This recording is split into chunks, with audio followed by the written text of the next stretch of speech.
Good afternoon everyone, welcome to Shaurya Bharat digital platform. सारे बच्चों का स्वागत है। तो हम लोग ह्यूमन सिस्टम पढ़ेंगे।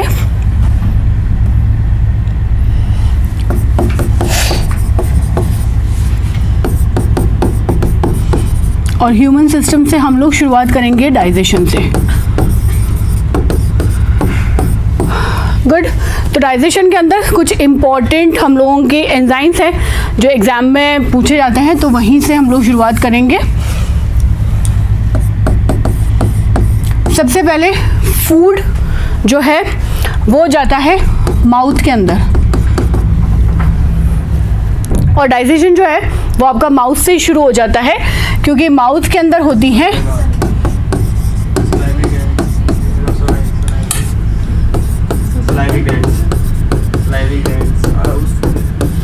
Three pair of salivary glands.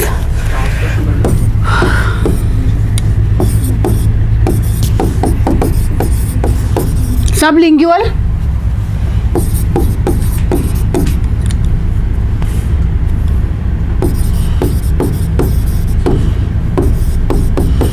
सब मैंडिबुलर और parotid, three pairs of salivary gland. Sublingual मतलब आपकी जो टंग होती है उसके नीचे, सब मैंडिबुलर मतलब आपके लोअर जॉ के पास में नीचे की तरफ, और पैरोटिड जो होती है वो कान के आगे के सिरे पे होती है। तो पेयर में मतलब तीन यहाँ पर होगी और तीन यहाँ पर होगी। इसमें से जो सबसे बड़ी सलाइवरी ग्लैंड होती है वो होती है पैरोटिड। और आप लोगों ने शायद इन्फेक्शन में हम लोगों ने पढ़ा था एक एजेंट जिसमें हम लोगों ने बोला था मम्स हो जाते हैं, मीजल्स होते हैं, उसके साथ में मम्स होते हैं। तो मम्स के अंदर यही पैरोटिड जो सलाइवरी ग्लैंड होती है इसके अंदर स्वेलिंग आ जाती है। तो जो भी जिसको मम्स हुआ है उसका ये पूरा हिस्सा जो है वो यहाँ से फूल जाता है। तो ये इम्पॉर्टेंटली आपको लिखना है और याद करना है। थ्री पेयर्स, और पेयर्स में तीनों में से सबसे बड़ी वाली। क्लियर? उसके बाद में अगर हम लोग सलाइवा की बात करें जो कि इन्हीं सलाइवरी ग्लैंड से निकलता है, ठीक, तो सलाइवा के अंदर होता है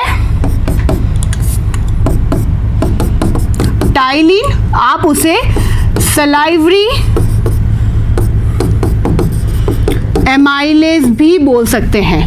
दोनों में से कोई भी नाम आ सकता है और आपको दोनों के दोनों नाम याद रखने हैं। एंजाइम का नाम है टाइलिन और आप उसे सलाइवरी एमाइलेज भी बोल सकते हैं। करता क्या है? स्टार्च को शुगर में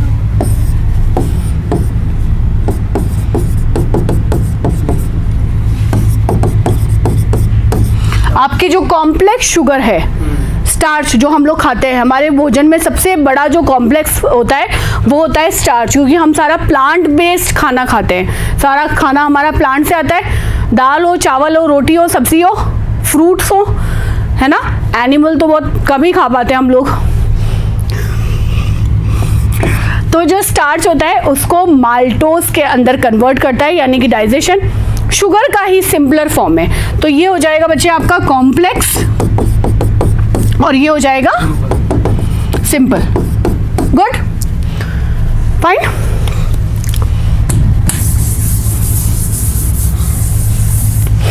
उसके बाद में माउथ से निकलकर खाना आपका जाता है ईसोफेगस के अंदर, जिसे आप बोलते हैं फूड पाइप। फूड पाइप या ईसोफेगस, दोनों में से कोई भी नाम आप याद रख सकते हो। अब यहाँ पर जब हमारा पाइप के अंदर खाना जा रहा होता है, तो जैसे मुंह से खाना हमारा नीचे निकलता है, तो हमारा जो फूड पाइप होता है वो पीछे की तरफ होता है, और हमारा विंड पाइप ट्रैकिया सबसे आगे होता है, जिसको हम लोग अभी थोड़ी देर में पढ़ेंगे।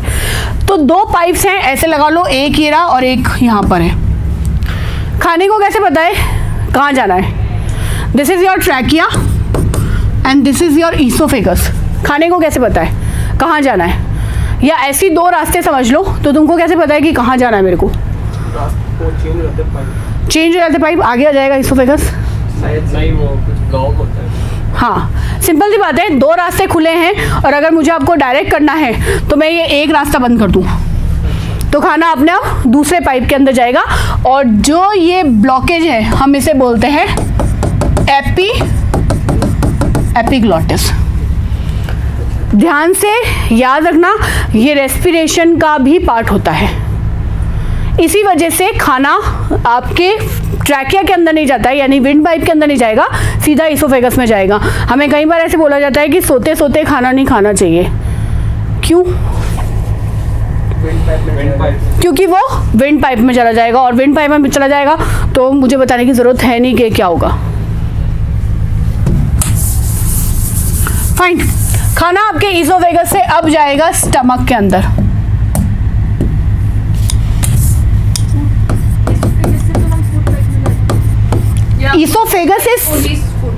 इसोफेगस को ही फूड पाइप कहते हैं, ठीक है। और आपका जो ट्रैकिया होता है वो हम लोग रेस्पिरेशन में भी देख लेंगे। Trachea is your wind pipe. खाना चला गया आपके स्टमक के अंदर। स्टमक के अंदर एक होता है गैस्ट्रिक जूस, ठीक है। गैस्ट्रिक जूस के दो कंपोनेंट होते हैं, एंजाइम्स और HCl। एंजाइम्स और HCl। HCl हाइड्रोक्लोरिक एसिड है, तो क्या करेगा, फूड को एसिडिफाई करेगा। फूड का मीडियम जो है वो कैसा कर देगा, एसिडिक। डन। एंजाइम की बात करते हैं हम लोग। दो एंजाइम है,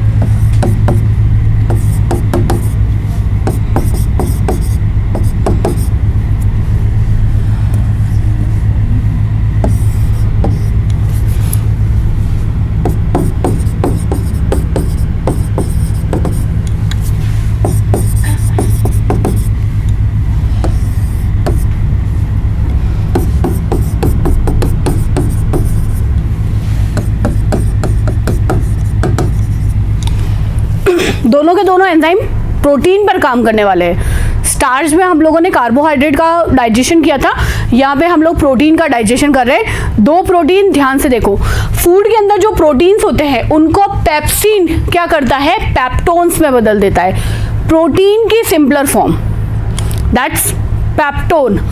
यहाँ पर एक एंजाइम है जिसे हम लोग बोलते हैं रेनिन। रेनिन क्या करता है, केसीन प्रोटीन जो प्रेजेंट होता है मिल्क के अंदर, उसको बदल देता है पैरा केसीन के अंदर। किसमें बदल देता है, पैरा केसीन के अंदर। तो बेसिकली स्टमक के अंदर सिर्फ और सिर्फ प्रोटीन का डाइजेशन होता है, ना स्टार्च का यानी कि कार्बोहाइड्रेट का, और ना ही आपके फैट का। क्लियर? एक और चीज जो आपको याद रखनी है कि एक और एंजाइम हम लोग बस अभी थोड़ी देर में पढ़ेंगे, वो भी प्रोटीन को डाइजेस्ट करता है, लेकिन उसमें पेप्सिन में और रेनिन में फ़र्क क्या होता है, ये दोनों एसिडिक मीडियम पे काम करते हैं, क्योंकि स्टमक के अंदर मीडियम कैसा होता है, एसिडिक होता है। अब खाना निकल के जाएगा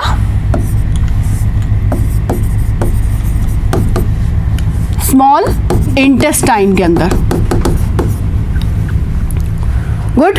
स्मॉल इंटेस्टाइन के अंदर हमारे पास में 2 से 3 चीजें जो है बाहर से ऐड की जाती हैं।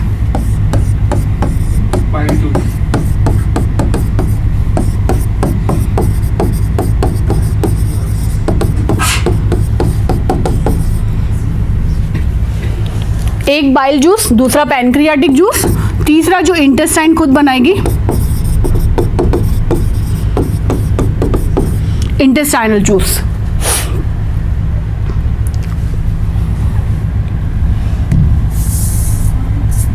हाँ लिखो।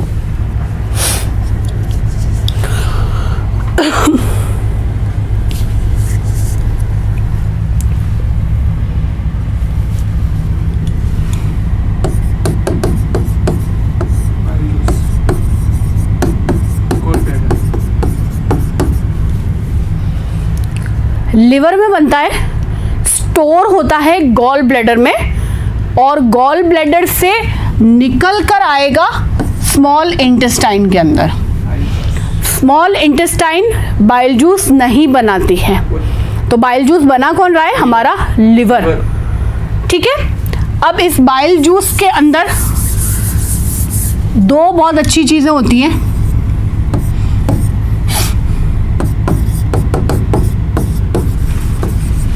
बाइल सॉल्ट और बाइल पिगमेंट्स।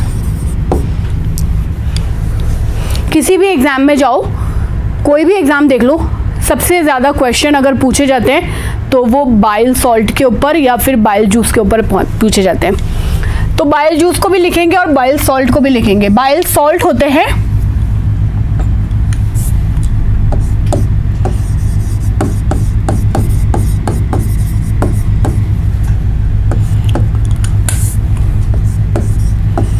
सोडियम टोरोकोलेट और पोटेशियम ग्लाइकोकोलेट।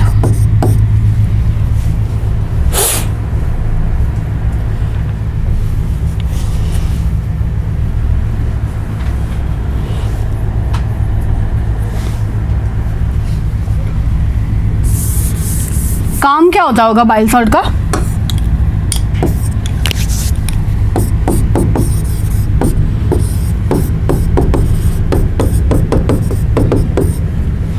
फैट को इमल्सिफाई करती है, ठीक है, डाइजेस्ट नहीं कर रही है, इमल्सिफाई कर रही है। समझो कि क्या कहना चाह रहे हैं हम। ये फैट का ग्लोब्यूल है। क्या किया हम लोगों ने? फैट को छोटे छोटे ग्लोब्यूल्स के अंदर तोड़ दिया।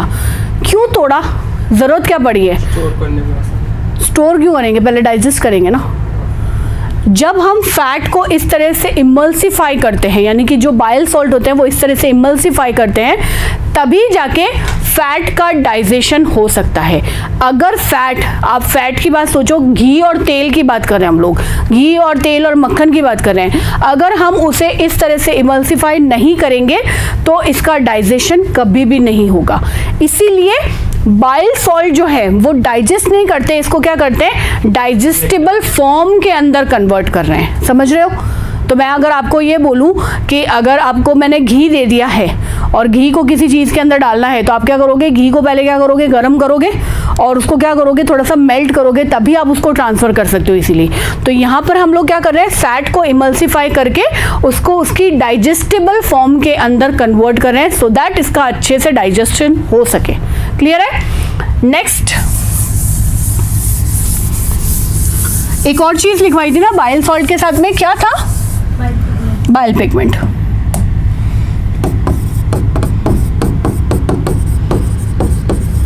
बाइल पिगमेंट होते हैं दो, बिलीरुबिन और बिलीवर्डिन। बिलीरुबिन एंड बिलीवर्डिन, ये दोनों के दोनों पिगमेंट जो होते हैं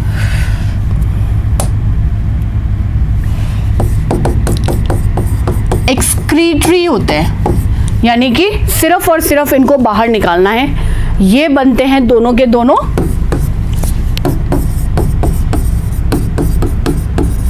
ब्रेकडाउन ऑफ आरबीसी से। अगर आपको आरबीसी थोड़ी सी भी याद है तो मैंने आपको बताया था कि आरबीसी का जो ब्रेकडाउन होता है वो होता है स्प्लीन के अंदर और लिवर के अंदर, और इसीलिए हम लोग स्प्लीन को आरबीसी की ग्रेवयार्ड यानी कि उसकी कब्रगाह बोलते हैं। तो जब आरबीसी का ब्रेकडाउन होता है तो उससे हमको मिलते हैं दो बाइल पिगमेंट,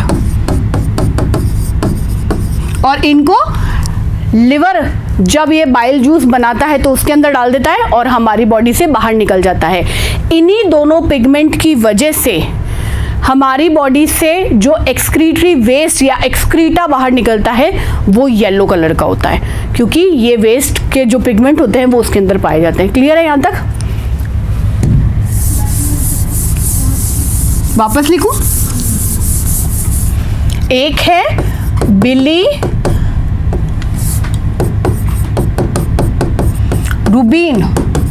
और एक है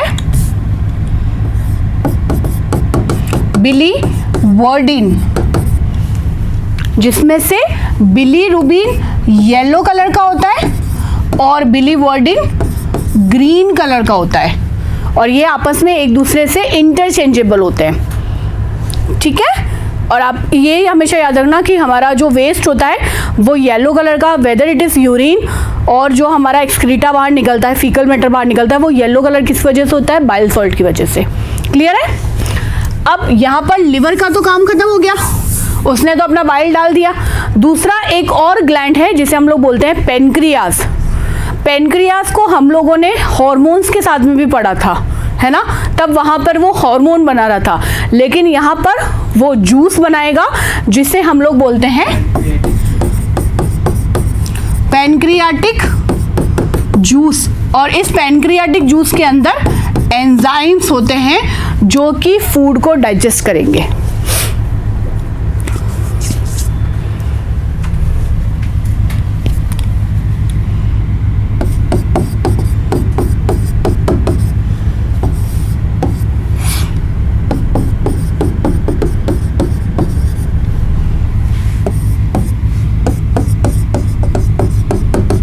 पहला एंजाइम है ट्रिप्सिन। ट्रिप्सिन प्रोटीन को पेप्टोन के अंदर तोड़ देता है।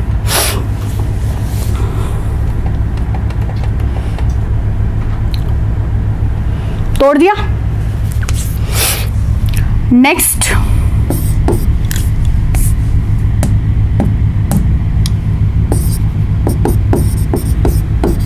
स्टार्च को तोड़ने वाला एमाइलेज किस में तोड़ेगा? माल्टोज के अंदर तोड़ देगा।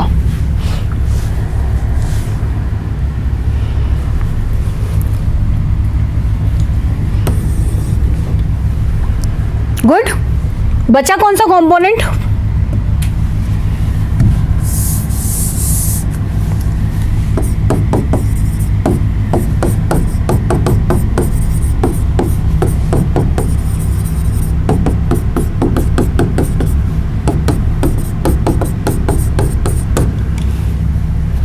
फैट।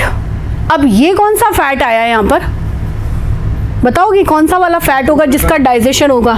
तो टूट रखा है जो कि इमल्सिफाइड है। तो बाइल और जब पैनक्रियाटिक जूस दोनों के दोनों स्मॉल इंटेस्टाइन के अंदर आएंगे तो बाइल क्या करेगा? फैट को डाइजेस्ट होने लायक बना देगा, लेकिन उसको डाइजेस्ट करने का काम कौन करता है? लाइपेज, जो कि पैनक्रियाटिक जूस में होता है। समझ में आ रही मेरी बात? क्लियर? अब यहाँ पर यही मैं एंजाइम आपको बता रही थी। ये बेटा एक और एंजाइम है जो कि प्रोटीन के साथ में काम करता है, लेकिन ट्रिप्सिन में और जो आपने पेप्सिन और रेनिन पढ़ा उसके अंदर फर्क क्या है? बताओ।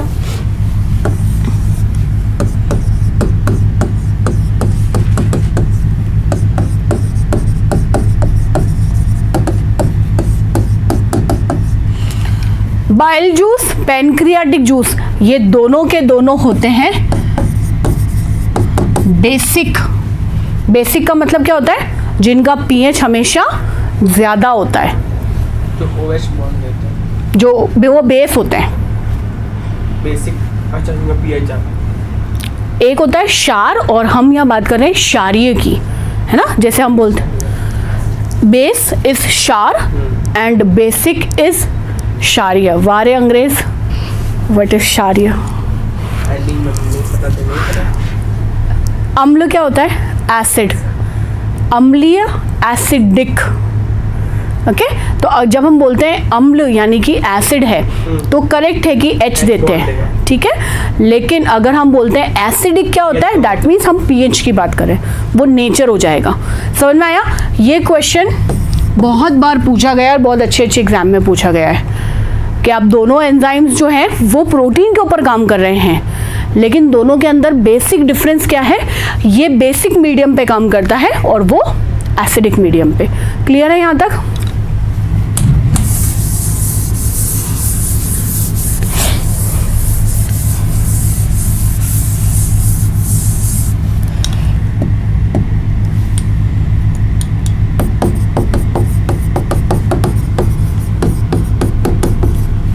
लास्ट इंटेस्टाइनल जूस, जो स्मॉल इंटेस्टाइन खुद बनाती है, बाहर से कहीं से भी उधार नहीं ले रही है। अब देखो इसके अंदर सिर्फ मैं एंजाइम लिख रही हूं, तो मुझे बता देना किसके ऊपर काम करेगा।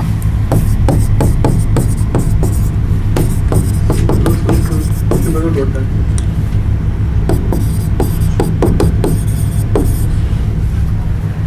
ये तीनों एंजाइम है। एक है सुक्रेज, दूसरा है लैक्टेस, तीसरा है माल्टेस। बताओगे किसके ऊपर काम करेगा? इस शुगर पे काम करता सुनो, सुक्रेज किसको तोड़ेगा? हाँ, कौन सी शुगर को बेटा? वो सुक्रोज आ जाएगा। है। ठीक है। वैसे ही लैक्टेस किसको तोड़ेगा? लैक्टोज को। माल्टेस किसको तोड़ेगा? तो आपकी अब शुगर का डाइजेशन यहाँ पर कंप्लीट हो जाता है। हो गया?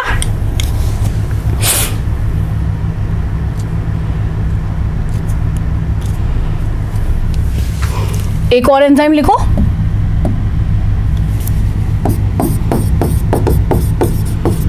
प्रोटीएज। आपका जो पेप्टोन्स बना है ना अभी तक, वो पेप्टोन्स को ब्रेक करेगा। तो अल्टीमेटली हमारी बॉडी में जितना भी डाइजेशन होता है वो स्मॉल इंटेस्टाइन पर आके खत्म हो जाता है। स्मॉल इंटेस्टाइन में जाके डाइजेशन फिनिश। तो आप बोलोगे फिर स्मॉल इंटेस्टाइन के बाद में जो हमारी लार्ज इंटेस्टाइन है वहां पर क्या होता है? हटा दूं? लिख लिया?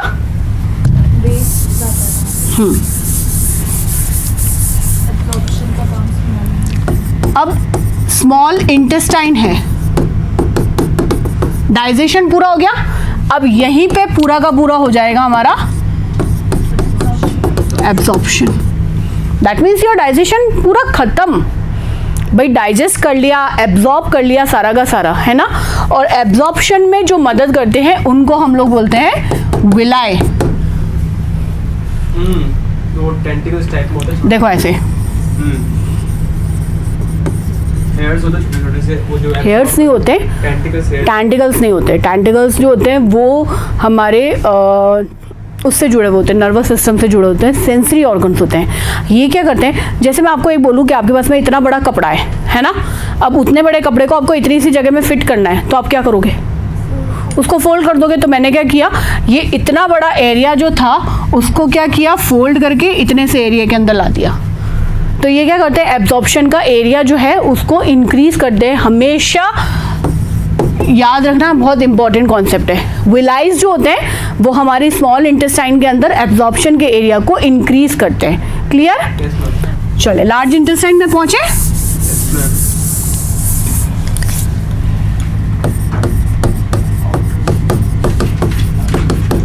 अब फूड में जितने भी न्यूट्रिएंट होते हैं, that means your carbohydrate, your fat and protein, amino acid जो भी है वो सब एब्जॉर्ब हो जाते हैं हमारी स्मॉल इंटेस्टाइन के अंदर। तो लार्ज इंटेस्टाइन में क्या होता है? वाटर एब्जॉर्ब, वाटर का एब्जॉर्प्शन होता है।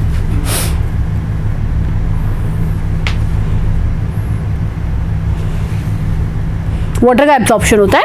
इसके अलावा एक और चीज है, कुछ विटामिन के जो है वो सिंथेसाइज होता है, ऐसा माना जाता है कि कुछ विटामिन के जो है वो सिंथेसाइज होता है। अब आपने क्या था, खाने से हर एक वो चीज़ ले ली जो वो हमें दे सकता था। उसके बाद में आपका सारा का सारा फूड जो है वो जाता है रैक्टम के अंदर। ठीक है, रैक्टम के अंदर ये सारा का सारा अनडाइजेस्टेड फूड, जैसे हम ऐसा कह सकते हैं अब हमारे लिए बिल्कुल वेस्ट है, ये इकट्ठा होता है। इसे हम लोग बोलते हैं फीकल मैटर। और अल्टीमेटली ये एनस से बाहर निकाल दिया जाता है। दैट्स कंप्लीट योर डाइजेशन, खत्म।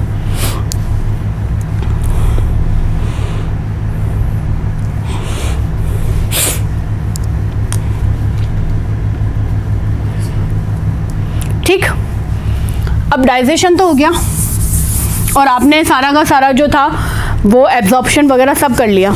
ठीक, बट ये जो डाइजेशन है, इससे जितने भी न्यूट्रिएंट्स आपको मिले हैं, इनसे आपको एनर्जी कैसे मिलती है? वो एनर्जी आपको तब मिलती है जब आप जाते हो रेस्पिरेशन पे।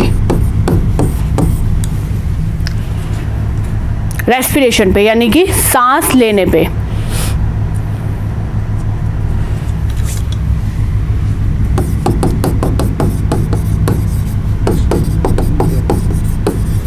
रेस्पिरेशन को हम दो कैटेगरी के अंदर डिवाइड करते हैं। एक होता है हमारा एक्सटर्नल रेस्पिरेशन और दूसरा होता है इंटरनल रेस्पिरेशन। ठीक, तो जब हम बोलते हैं एक्सटर्नल रेस्पिरेशन, इसमें सबसे पहली चीज जो आपको याद रखनी है वो है आपकी ब्रीदिंग। ब्रीदिंग आपका रेस्पिरेशन नहीं है, वो सिर्फ रेस्पिरेशन का एक पार्ट है जिसमें आप क्या करते हो। ब्रीदिंग में हम लोग क्या करते हैं, फोटो लेते हैं, CO2 छोड़ते हैं, तो वही तो हुआ। हमारी ब्रीदिंग तो लंग्स में होता है, क्योंकि हम लोगों ने तो ऑक्सीजन के सिलेंडर लगाए हुए हैं, तो हम सिर्फ ऑक्सीजन ले रहे हैं और कार्बन डाइऑक्साइड को छान के बाहर निकाल देते हैं। वो तो हार्ट में होता है। नहीं, हम लोगों ने तो ऑक्सीजन, मतलब हम लोगों ने दिख नहीं रही है, बट एक्चुअली पीछे एक ऑक्सीजन का सिलेंडर लगाया हुआ है जिससे हमारी बॉडी में सिर्फ और सिर्फ ऑक्सीजन जा रही है, और अंदर एक लंग्स में भी लगाया हुआ है, तो सिर्फ वो CO2 बाहर निकालेगा, उसके अलावा कुछ निकाल दिया तो उसकी खैर नहीं। ये ऐसा होता ही नहीं है। हम हमेशा एयर को इनहेल करते हैं और एयर को ही बाहर निकालते हैं, और एयर हम लोगों ने बहुत अच्छी तरह से केमिस्ट्री में भी पढ़ा है कि वो मिक्सचर है, सिर्फ ऑक्सीजन थोड़ी ना है। कितने % ऑक्सीजन है? 20, वो भी नहीं है। 28, 20 से भी कम ऑक्सीजन परसेंटेज में है जो आप अपनी बॉडी के अंदर लेते हो। बाकी तो नाइट्रोजन ले लेते हो, फिर कार्बन डाइऑक्साइड भी लेते हो, वाटर वेपर है, सब जाता है आपकी बॉडी के अंदर। फिल्टर थोड़ा लगा रखे नाक के अंदर, मजाल बड़ी कोई ऑक्सीजन के अलावा अंदर घुस गया। तो हम क्या करें, इनहेल और exhale, that is physical respiration आप उसको बोल सकते हो। तो हम जब सांस लेते हैं और सांस छोड़ते हैं तो एयर का मिक्सचर हमारी बॉडी के अंदर जाता है और एयर का मिक्सचर ही बाहर निकलता है। सो ये तो हुआ बच्चे जब एक्सटर्नल रेस्पिरेशन की बात करते हैं। फाइन, ब्रीदिंग के बाद में जो सेकेंड चीज आती है उसको हम लोग बोलते हैं एक्सचेंज ऑफ गैसेस।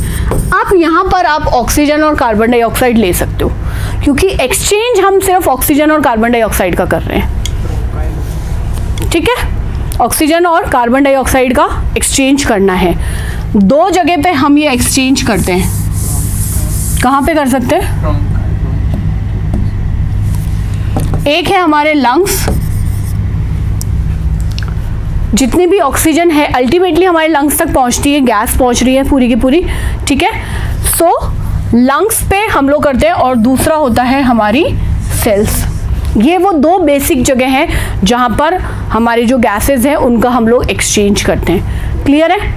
तो लंग्स क्या करता है, जितनी भी ऑक्सीजन अभी आपने इनहेल करी है उस मिक्सचर के अंदर से, उसको क्या करता है, ब्लड को दे देता है, और ब्लड से जो कार्बन डाइऑक्साइड आई है वो बाहर आ जाती है और फिर अल्टीमेटली हमारी बॉडी से बाहर निकल जाती है। सो एक्सचेंज को लिख लो क्योंकि वो थोड़ी सा ज़्यादा इंपॉर्टेंट है। सिंपल सिंपल बनाएंगे हम लोग।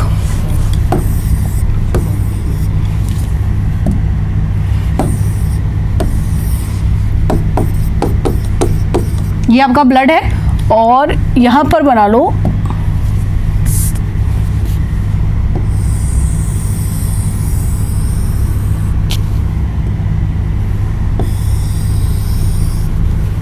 ये आपके लंग्स हैं।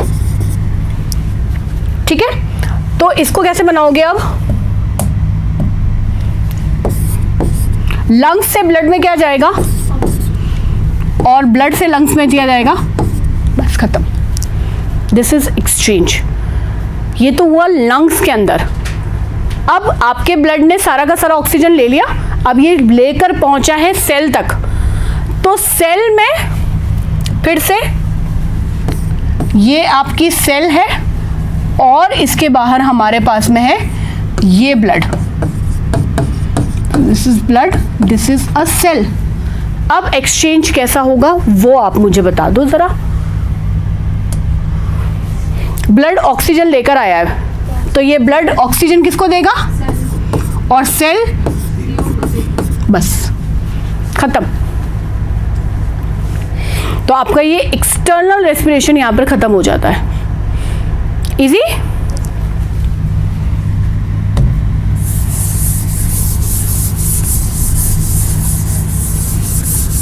अब हम बात करते हैं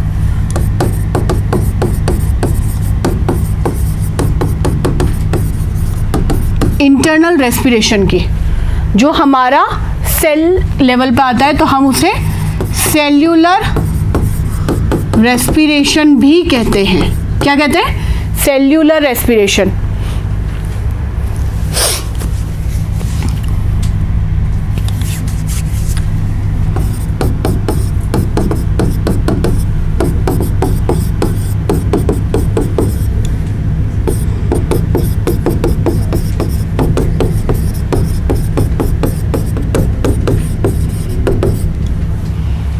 जब भी हमारी सेल के अंदर ऑक्सीजन आती है तो हमारी सेल के अंदर ये 3 प्रोसेसेस होते हैं। पहला ग्लाइकोलाइसिस, दूसरा क्रेब्स साइकिल, तीसरा इलेक्ट्रॉन ट्रांसपोर्ट चेन।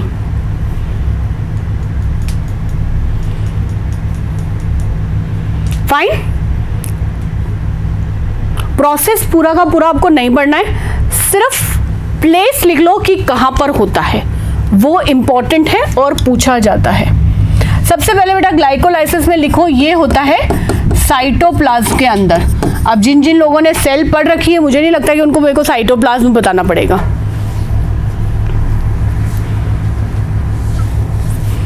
ठीक, दोनों नीचे वाले जो है क्रेब्स साइकिल और इलेक्ट्रॉन ट्रांसपोर्ट चेन,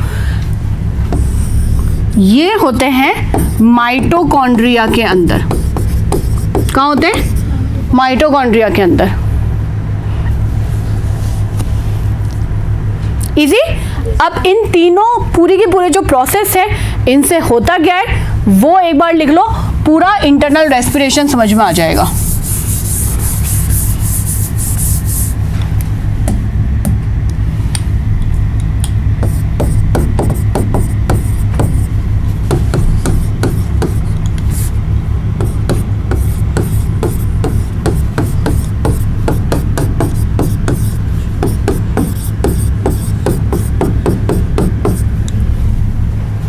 ये तुम्हारे इंटरनल रेस्पिरेशन का सार है, जिसमें एक ग्लूकोज का मॉलिक्यूल हमको 38 एटीपी देता है। एटीपी मतलब जो एनर्जी हमको मिलती है।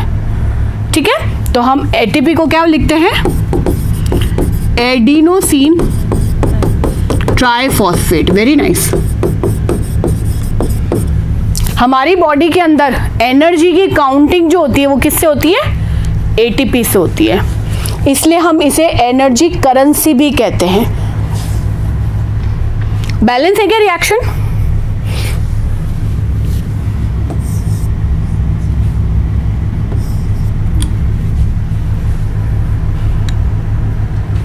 तो खाना आपने खाया, खाने से आपको ये ग्लूकोज मिला, लेकिन जब तक आप सांस नहीं लोगे तब तक आपको एनर्जी नहीं मिलेगी। तो अगर आपको ऐसा लगता है कि सिर्फ खाना खाने से आपको एनर्जी मिल रही है, तो ये आपकी गलतफहमी है। खाना खाने के साथ में आपकी बॉडी के अंदर ऑक्सीजन भी होनी चाहिए, जो इस खाने को क्या करे? अच्छी तरह से डाइजेस्ट करे। भाई खाना क्यों खा रहे हैं? सिर्फ इसलिए क्योंकि हमको एनर्जी मिले।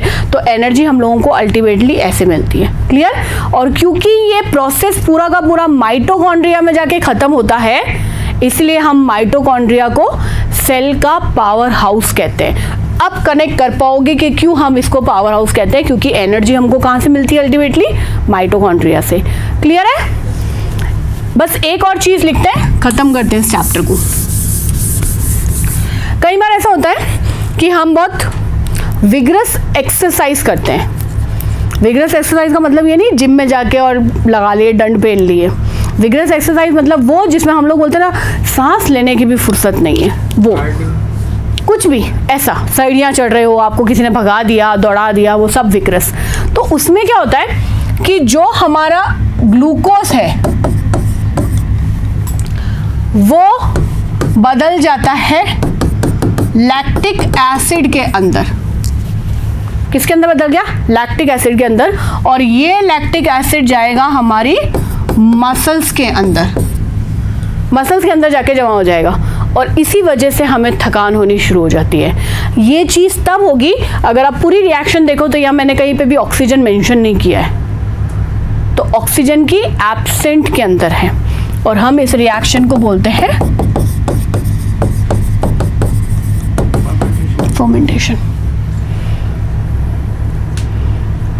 सो आपका क्वेश्चन ये है बच्चे कि जब आप बहुत विगरस एक्सरसाइज करते हो तो आपकी मसल्स में दर्द क्यों होता है? वो दर्द इसलिए होता है क्योंकि आपकी बॉडी में लैक्टिक एसिड जा जाके इकट्ठा हो गया है। ऑक्सीजन नहीं थी इसलिए, क्योंकि हम जब बहुत ज़्यादा काम करते हैं तब हम सांस लेना भूल जाते हैं। सांस लेने का मतलब ये होता है डीप ब्रीथिंग।